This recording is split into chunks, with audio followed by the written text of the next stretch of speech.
Hey, happy May 23rd. Not sure why. Okay, here we go.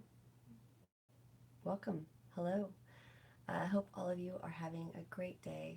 It's been beautiful here in Nashville, really great weather, and um, some stuff's popped up that I thought I wanted to talk about. Let's see if I get the lighting right.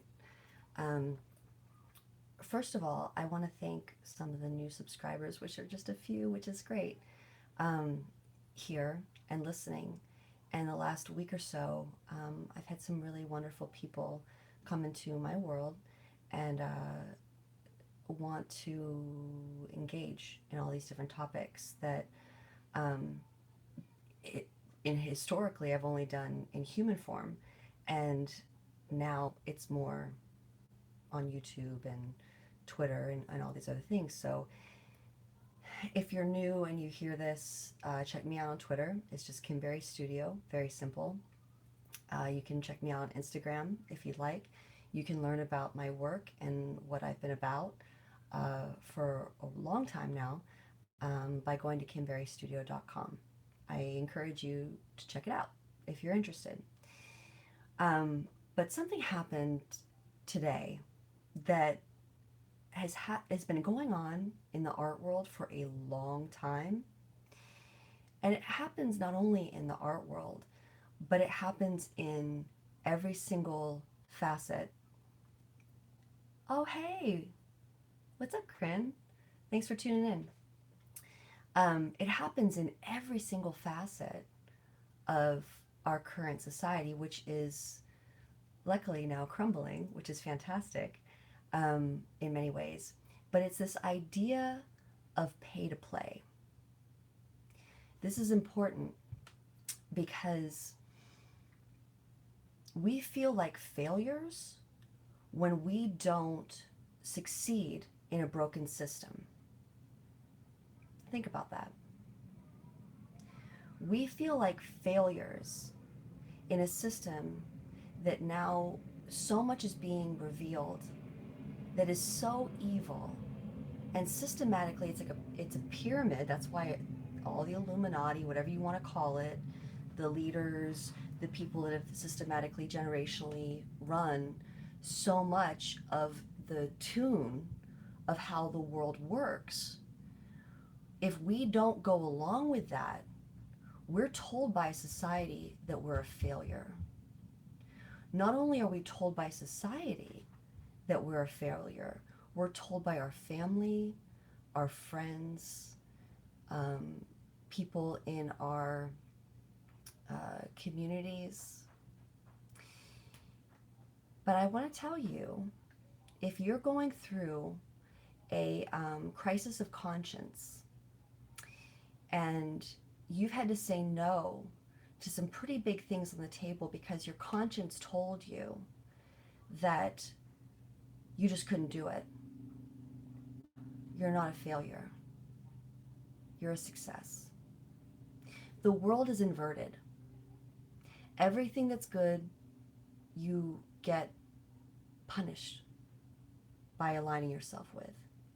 Everything that is destructive, everything that literally sucks the life out of you, is called success. I have personally experienced this in many different ways. And it's been difficult, but guess what? My energy doesn't get sucked from the bad. And I want to share that kind of thought with all of you, that maybe you're completely in it and you know exactly what I'm talking about, and you're thriving in the resources that you have beyond money and getting involved in certain conversations that give you a bunch of money, but they literally deplete your life force. They change you. They change you into an angry person. You get old. You get haggard.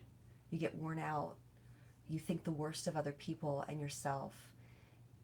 And more that you keep going into that, somehow the money keeps flowing stronger, but you end up looking like a golem and you end up feeling like a golem.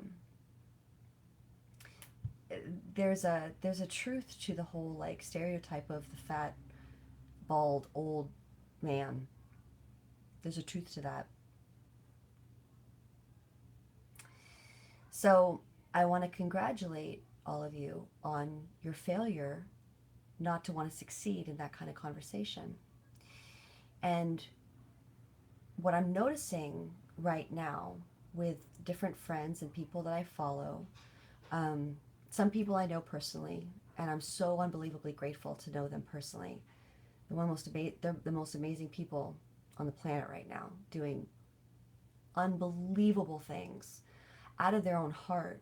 They don't make money on this, but they are such a tuning fork for changing all of this.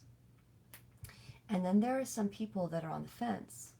They might tune in a little bit because they're in pain or they're feeling like something's wrong, but I'm actually kind of afraid of fully immersing myself in it because I might lose my house, I might lose my livelihood, I'm going to lose different friends, I'm going to lose business connections, opportunity connections, fear. But they tune in privately and they're listening and they want to have hope that if they did turn fully, there's success on the other side. And then there's folks on the other side that are truly just completely selling themselves out and making a temporary success of themselves by following a conversation that ultimately is going to lead them into destruction. Okay, cheers to that. And the reason why I have not really tried to be too public on the truther side on Facebook. Well, on Facebook, I mean, my Facebook's pretty much personal, but on YouTube or Twitter was because what my concern was, the majority of the people that I was around, and I am around, are brainwashed in a sense on the other side. And what I was concerned about is that there's such a huge divide that I wouldn't be able to personally create a safe place for them to discuss things on a human level to possibly change their minds. You're not going to change anyone's mind by attacking them, by telling them that they're the enemy, and creating this huge divide. I mean, I'm not talking about the leaders of the situation. I mean, John Podesta and the Clintons and all those folks, the Bushes, they can go to hell. Like, I don't care. I'm not worried about building a bridge with those folks at all. They made their bed. They can sleep in it. I'm talking about the multitude of local people that I meet that have systematically trusted their conversation and thinking that their lies were truth. And the only way that you can really engage to try to truly make change with folks on that uber neocon liberal side is to first show them your humanity. Show them that you care about them. Try to engage as best you can with your conversation. Most times they're not going to listen because they're really hardlined. But you never know how you're going to make an impact. And for me, for a long time, that's where my head was at, because I was fully immersed in that world. And if I just went, oh, I don't want to be around you, and I'm going to put myself in a bell jar, how's that going to help anybody? And not only that, for me personally, The people that aren't in the art world and they're just everyday people that do their thing, they have no idea what I'm talking about. They have no clue. It's like I'm talking Greek to them. So it's a conundrum.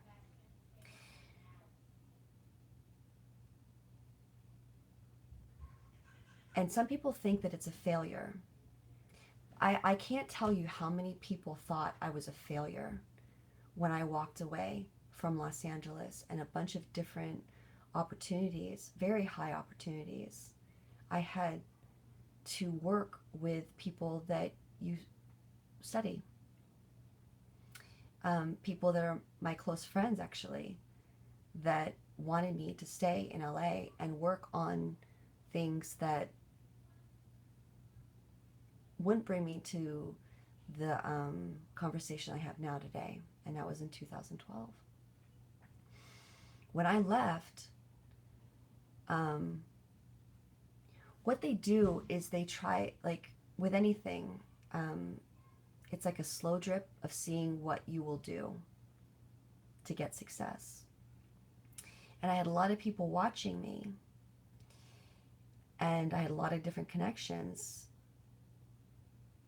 But when I ultimately chose um, God, and I chose um, certain personal things that I thought was the higher, better thing to do, and keeping my conversation with art pure, as much as you might go on my website and you might see certain artwork that's dark, the purpose of some of those pieces that seemed to be dark was to try to expose the darkness so that people can see it critically for what it is rather than celebrate it and choose life instead. You see? But the general art world, especially in the high art world, is not about that. They're not. And once they fully realize that you will not be turned, you will be shut down hard. My art dealer in Los Angeles copied all of my paintings and rented them out for 2 or 3 years on her own, made her own money off of it, never shared it with me. My paintings have been on television sets, they've been in movies, they've been on James Franco films. I've never seen a dime, except for a couple times when she felt kind of guilty. And she threw me a couple bones. But she never even told me which James Franco film my painting was in. And quite frankly, at this point, knowing what James Franco is about, I don't really want my paintings involved in that anyway. You know? You get ostracized, you get blacklisted. And then the problem is when you go to a smaller town, they're so tuned into following what happens in Los Angeles or New York or Berlin or London, that when you try to go back to a smaller town and tell them what's going on, they don't want to hear it. They just see you as a failure. Or they think, well, you just didn't make it, so you must be bitter. I'm Kim Berry, okay? If I wanted to be a success in that conversation, I would have. And when I choose not to do something, there's a reason. There's a higher reason. Because I'm a strong person. And I know who I am. I knew who I was when I went to Los Angeles. I wasn't lost. My point to go to Los Angeles was to retune all that insanity that is the creative insanity that inspires insanity in every other small town in the country, no less the world. That was my conversation. So congratulate yourself on supposed failure. Because now there's so much change. And a lot of times, sometimes the change, the good change, happens when you do things behind closed doors. It's not about your ego. It's not, look at me saying this, or look at me. you're when you're really trying to do something good, you kind of go underground and you stay kind of quiet with the public, but you are talking to the right people in the right time, in the right spaces, and you're able to possibly have conversations with people that they might not otherwise ever have, and you change their own personal heart. And if there's someone who's a mover and shaker in the world, they can humbly change their mind without feeling um, exposed or put on the chopping block. You know, there's compassion, there's dignity that remains, and that was really important for me for a long time. But this last year, everything has just been so um, insane and wild in what's coming up that I felt like maybe now's the time to talk publicly about some of these things, because I think more and more people will get it. And maybe more and more people need to know that there are artists out there in the world that see everything that you're talking about on a very intimate level, and to have courage to know that there are people behind the scenes really trying to change minds and change the system, so that everyone can live in a world that the economies are based off of love, of joy, abundance, how to help other people rather than exploit other people. Um, it's important. So let's go to this pay to play thing I want to talk about. In the art world, there's one or two things that you can do. You can either get with the right people very quickly, go to all the right parties, align yourself with the right thing, get involved with their whole rituals and all their hoodoo voodoo crap that they do, and you're immediately in and you will be very successful. Boom. Because you have aligned yourself with what their conversation is immediately. So you're the next it girl or you're the next it boy in that conversation. You're also used as a tool for everybody else that wants to get in but has no clue what they're really talking about, but they just want to be cool. You know, that's the problem with the word cool. People just want to be cool. They want to be like they want to be like Jim Morrison. They want to be like the Beatles. They want to be like Wiz Khalifa. They want to be like, you know, Lady Gaga. They want to be like Beyonce. But they don't understand what's really going on. And when you have that and people just mimic blindly because they want the surface level success or feeling that they're somebody important, they will do this thing called pay to play until they fully understand and they can get indoctrinated or not. So pay to play is a way to siphon off real artists' energy to make money off of it. They use these lightning bolt artists that get thrown billions of dollars from very high level people that are very evil to set a tone of what you should say in your art or in your music or in your writing or in your film or whatever you do creatively. They say that's the goal. And then everyone who's vying to become an artist, who wants to mimic their models, you know, their heroes in life. And most kids, you know, they don't look to their parents anymore as heroes. They don't look to anyone in their own community as a hero. they look to the television, they look to films, they look to music, they look to the art world, and schools push that as well. Schools are always trying to make the parents seem to be the enemy, and what the school has to say is more important. And if your parents are against your school and what the school teachers are saying, which the schools are aligned with the same kind of stuff, then your parents are bad people.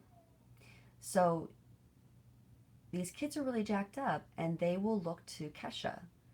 They'll look to Cardi B, for God's sake. Are you kidding me? Are you kidding me?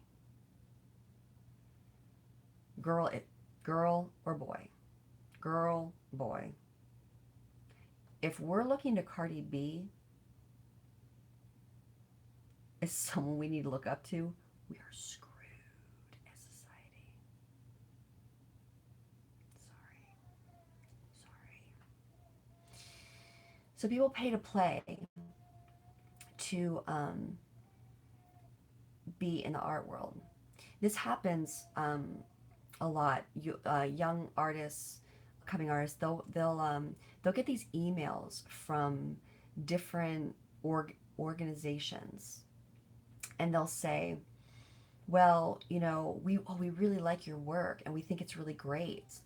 And but the thing is that in order to be part of this show, which you're going to end up getting exposure from us, you need to sell a bunch of tickets in order to be a part of this. Whiskey A Go Go and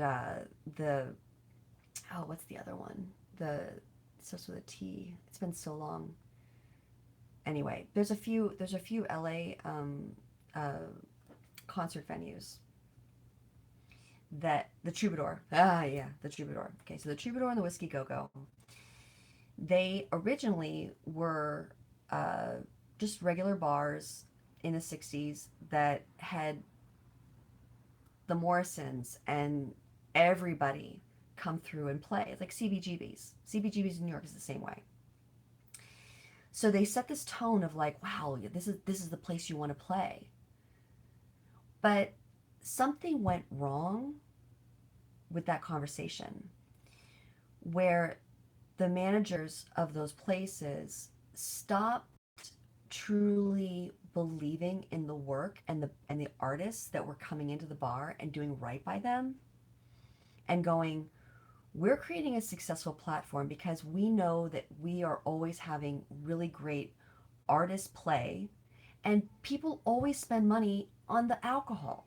So let's benefit everybody in a true value way and go, if you're bringing in a lot of people because you're a really great artist and you're playing, not only are we going to split the door, we're going to split all the proceeds from that night because you help make that happen. That's never a conversation. What happens now is that they get this reputation of, oh, this is where Bowie played in 1968. This is where Morrison played in 1967. Ooh, this is where Jimi Hendrix played. I want to play there. So 40 years later, you've got all these young kids that have to pay. They pay the bar to play there. They pay the bar or they pay the event place to be able to do their thing. And the bar not only makes money off the artists, but also off all of the alcohol that comes from it and all the people that come to see the show. They don't come to see the bar, they came to see the show. Let's apply that to what happens in other realms. Let's talk about healthcare. Let's talk about it. How does that apply to the healthcare system? It 100% does. Back in the day, the country doctor, well, first of all, back in the day, people actually ate real food, okay? They don't anymore. I've had so many conversations with people that when I say eat real food, they go, what are you talking about? What does that mean?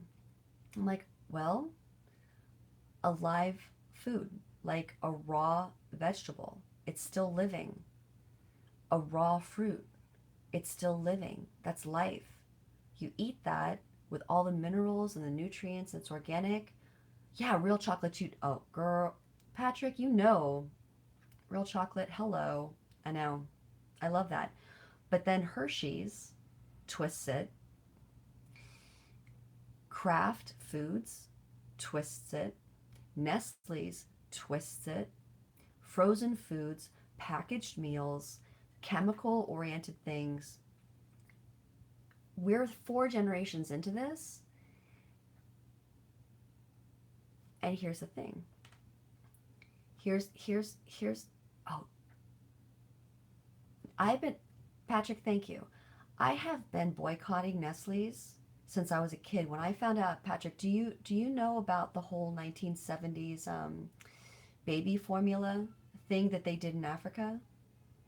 They told, this is how sick Nestle's is. I'm going to go off on a tangent for a minute because Patrick brought up a really good point about Nestle's. In the 1970s, and there's been worse things that have happened since, Nestle's went into Africa, okay? And Africa is abundant in real, natural, live food. It was so abundant in so many things. People did not have to pay top dollar to exist because everything was around them. But but see, this is what happens. These Luciferian conglomerates go into these kind of countries and they tell them that they're poor, they're less than, for having natural resources that they don't have to pay for. Oh, well, you're not making money. You're a farmer. You're poor. You should be pathetic. Meanwhile, these farmers have been living better and eating better and healthier and living happy lives so much more than any of those jagoffs that try to sell them the idea that they're poor in the first place. So Nestle goes in, this is so sick, and they tell the women that their breast milk is not healthy. They do this whole campaign to sell Nestle's baby formula. It's pure chemical. Pure chemical. And these women were, doing what is natural. And their babies were fine, but brainwashing. 10,000 babies died during that experiment. And the worst part about it, I mean, there's so many worse things about it, but one of the many worst things about it was that Nestle's set the price for those baby formulas that they were marketing and creating fear-mongering for these women in Africa. They set the price that it would be a month's labor in order to get one bottle. So they create fear that what's natural and what's free and what's truly life-giving, what is God-given, natural and free, that creates complete abundance, complete nutrition through the mother to the baby as the baby grows. They brainwash these women into fear and saying it's not good enough, we know better. And then they have a price tag of $1, fiat money, that these women have to labor for a month to get one bottle. 10,000 babies died.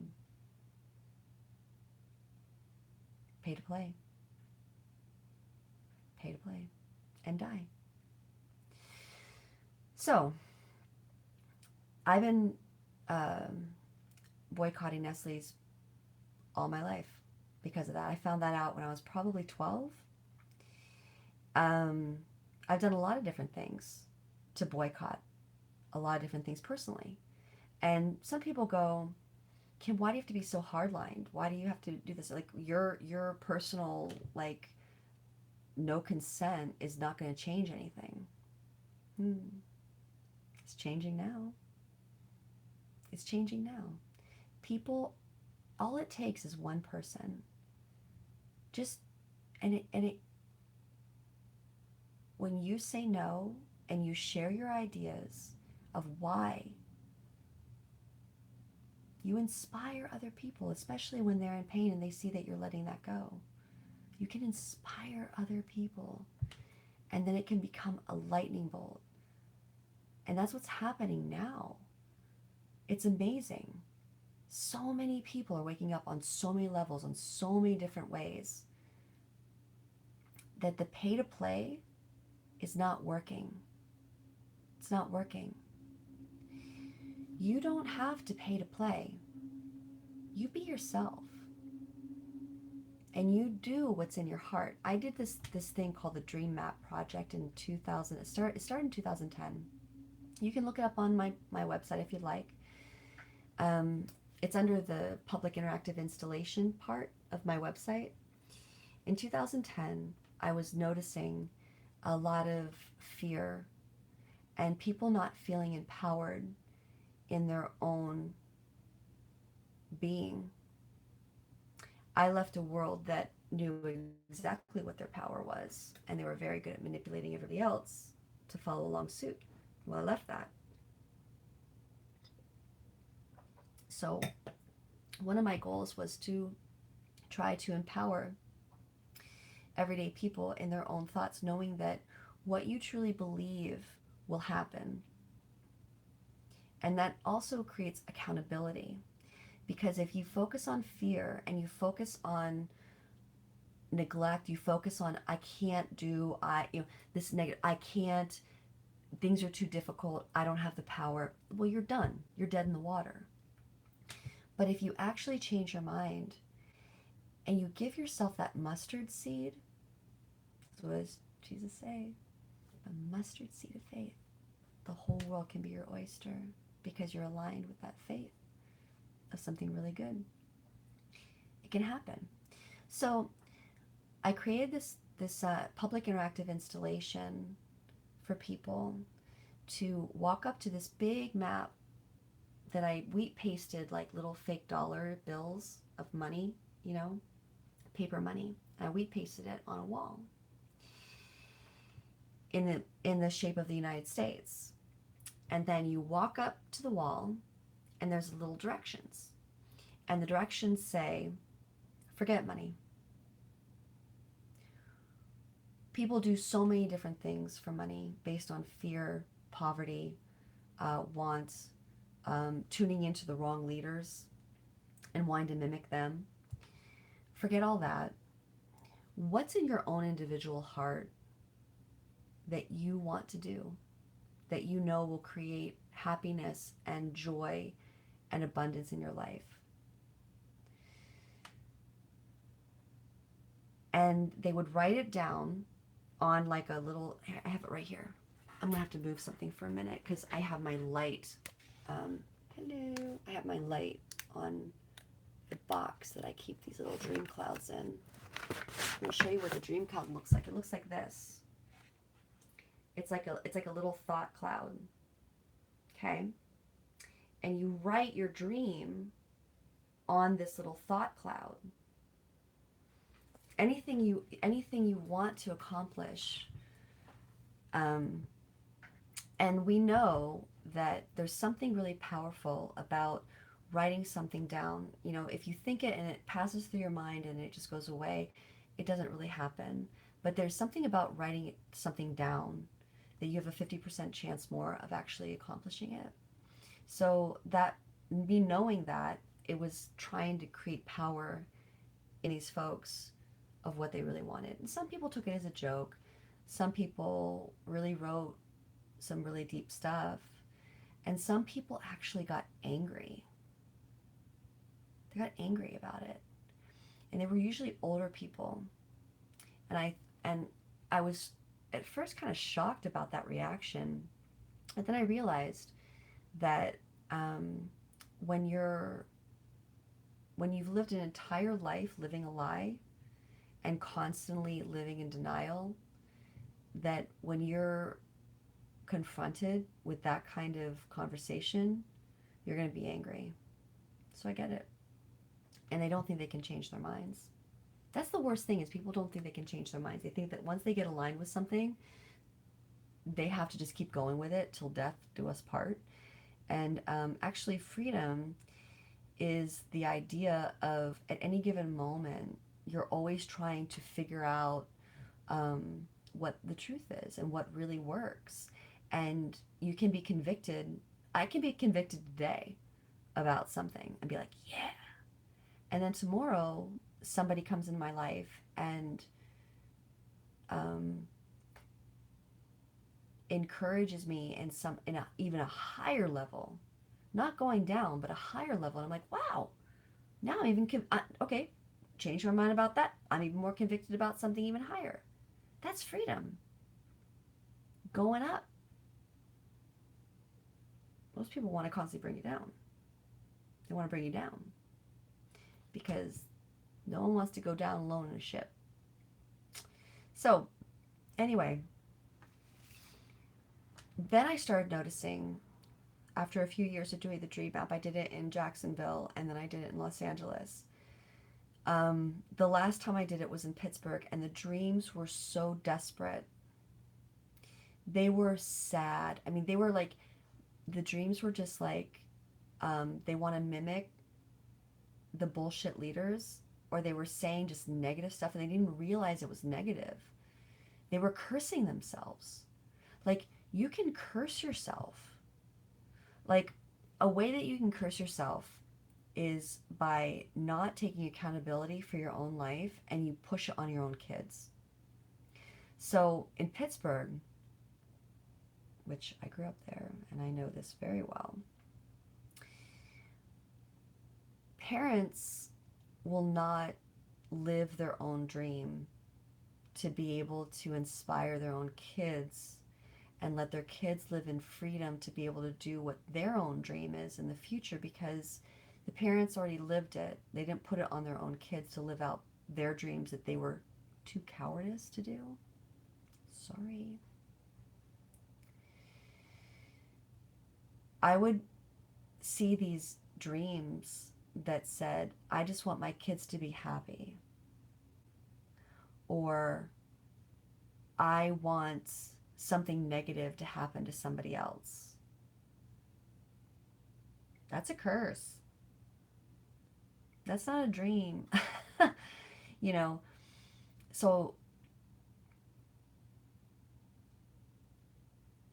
I stopped doing it, and I started talking more about the concept of using your own thoughts. And it's important now. Like, the reason I'm saying this now on YouTube very publicly, which only 15 people are probably going to watch this, but they're very great, powerful, wonderful 15 people that will watch this, and that's going to be great. With everything that we can get mentally twisted about, with things that are coming out that are the reality of our world, the human trafficking, the sex trafficking, the organ trafficking, all that stuff, great, it's coming down.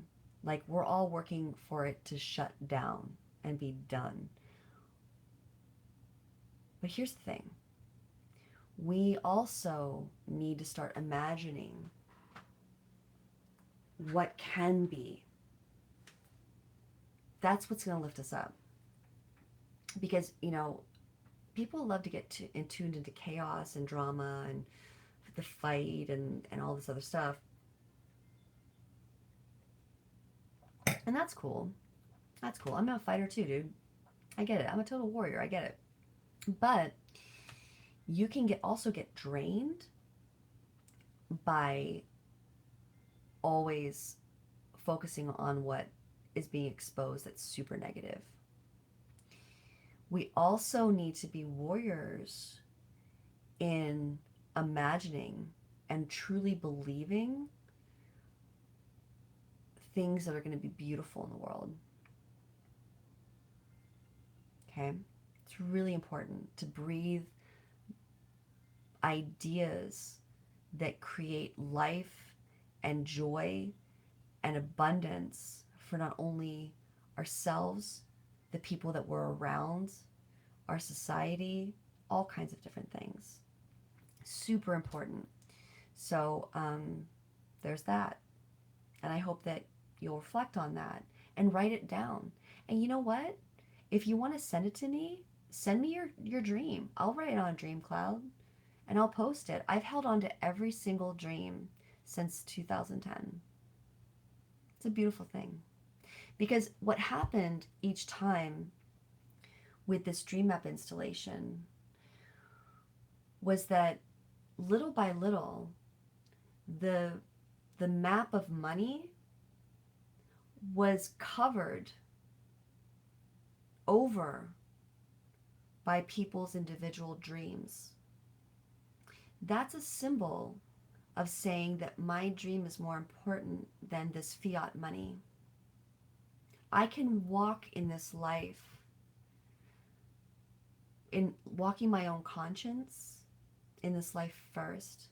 I don't have to have a poverty mentality that says, I'm not allowed to live what creates joy. I have to do this crap job to feed my family or this and that. Walk away from Google. If you're working for Facebook and you know you're doing something, some BS, walk away. If you know you're doing some BS and you're working in government, walk away. We're not meant to be a part of that system. If you have a heart. If you have a heart. I walked away from a lot. If you think I'm just talking some BS and I haven't walked the walk, girl, boy, I've walked away from some big stuff. And I'm not trying to say that to make you feel ashamed of compromising. Dude, I don't want anyone to have to go through what I've gone through. And that's one of the reasons why, with all this change happening, trying to make it easier for everyone else to feel safe in walking away from bad industries for a paycheck. I know that most people would never have to go through the stuff. But God's good. God's good, and He's always taking care of me. And if I can share that with you, because it's a little bit easier now than it was a few years ago. If I can share with you the peace, because if you leave a conversation and you don't have Christ, you're going to get attacked real bad, and you're probably going to go back to the conversation. I'm just going to say. I'm not trying to preach at you, but that's the freaking reality. Because ultimately that is the game. If you don't align yourself with the highest power to be able to navigate this unbelievably fallen world and say no to so many things that are out there and have to try to walk a walk, if you don't have God in the shape form of Jesus Christ through you, you will get totally destroyed. And even if you have Christ, you're going to go through some tough stuff, but it's so worth it, because then you see amazing magic. And I don't mean that in the Luciferian way. I guess personally I like that word because it means the supernatural for me personally. I don't mean for it to be a trigger word for some Christians, but it's important to see the beauty and the connections that you can get. Okay, so moving on. Hope you get that, the whole pay to play versus living for free. I hope that connected. The next thing I want to talk about is the critics versus the doers. Because once you transition into not being a watcher anymore, uh, and you actually become a doer, you're going to get a lot of critics. People that love to hide behind their computer, people that love to hide behind their anonymity, people that, even at CMU, it's sad, they teach artists to actually be more critical than to be more of a doer. There's a reason for that. If you're a critic, you have no power. You really don't. You think you do because you think by judging other people that are actually doing something in the world that you have this power of critiquing them. Actually, you're cursing yourself because a critic can never be a doer, and I'll tell you why. People that focus on thinking that their power is being a critic, they are so used to tearing down people that are actually doing something, they are personally terrified of actually doing anything in their life publicly because they're afraid of getting the blowback that what they do in the world to the people that are doers. So a critic cannot be a doer, and a doer actually can't be a critic. You can have critical thinking. I mean, you can see another doer doing something and you're like, yeah, that's cool, but it's not really my thing, you know? But you're not going to try to assassinate them. And you're not going to like actually thrive off thinking that your opinion of what they're doing actually matters. That's the difference. So I felt it was really important to talk about that tonight because when you get onto YouTube or you get onto certain public arenas, whether it's people noticing you on different art forums or, um, you get out there in any way, shape, or form, people will love to critique. What the heck are you doing in your own life?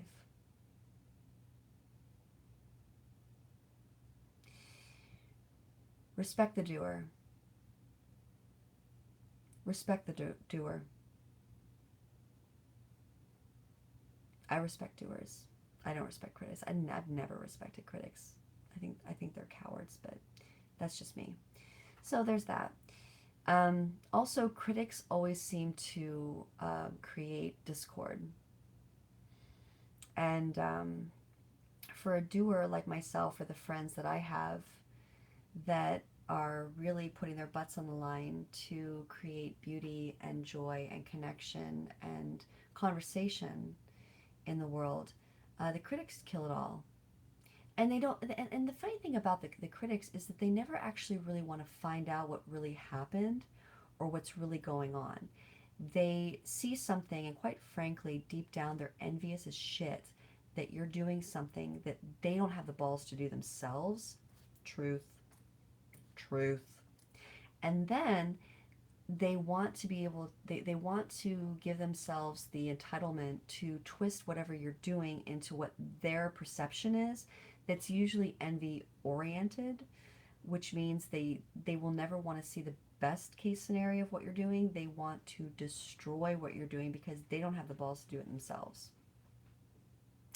And then they hide behind anonymity or whatever to be able to say all kinds of terrible things to make the public think that you're a bad person. And the weird thing is too is that the masses tend to trust a negative perspective first before they trust the benefit of the doubt. Now, I've experienced this personally. Um, I got, like, right when I was starting to transition in this conversation in the arts, I went home to Pittsburgh and it was rough. And one of the things that I just wanted to focus on things I loved. And there was something that I loved, pet sitting, and I got this family that were They found me on a neighborhood site. Apparently, they had like 25 different friends that could have watched their dog, but none of their friends really wanted to watch their dog, which is weird. And they were really, and I said, I don't think it's a good idea. I don't want to watch your dog. I could feel like there was just something really uncomfortable about this. Their dog had run away from pet sitters before, and I said, I don't think I can do this. And they were like, no, that you're our only hope. Come to find out, the dog ran away, and it wasn't my fault. It wasn't my fault. The dog got out. My mom let the dog out, even though I told her not to put the dog in the backyard. And our backyard was completely enclosed. So it was even that. But there ended up being this huge, I mean, like, it went national of like, I was a drunk, I let the dog out, I abused the dog. I mean, just crazy. And the family pushed this. We're talking sick fucking people. You know, I mean, I wanted to help them and I was doing my best to take care of them and take care of the dog. And they threw me under the bus so bad. So bad. It was unreal. Sometimes these are the things that happen when you're trying to do something good and you're trying to figure out. You get attacked. That's just one example. But that was messed up. So then there's growing versus shrinking. You can grow in your conversation with anything that you do, you know, and usually when you're first trying to figure out what's really good in your life and what what creates abundance and life and joy, you're going to get backlash, just like I explained before. I mean, like, that personally was really hard for me to go through because I love animals so much, and it destroyed me that that dog was lost. You know, it was very painful, and I did everything I possibly could. But you can either shrink or you can grow. And also you can be around people that allow you to grow or to shrink. So that is important to know. And if you allow yourself to be around people that allow you to grow, that's living. And if you allow people to want to focus on making you shrink because of their own issues, their energy, their mindset, you allow yourself to go into the dying phase. So there's that. So congratulate yourself on failure if you have done all these things. You don't pay to play. You focus on what's free and what brings joy and what creates good. You're a doer. You're not a critic, you're a doer. You don't focus on fear, you focus on love. Congratulate yourself on being a failure in this fallen world. If you're growing, as much as it may feel that it's difficult in this world to do that with your conscience, because it's a fallen world, congratulations on your failure. Don't shrink to fit the world. Congratulations on your failure. If you are living and you're not dying in success, congratulate yourself on failure. And that's all I got to say tonight. So I hope you guys have a great night. Bye.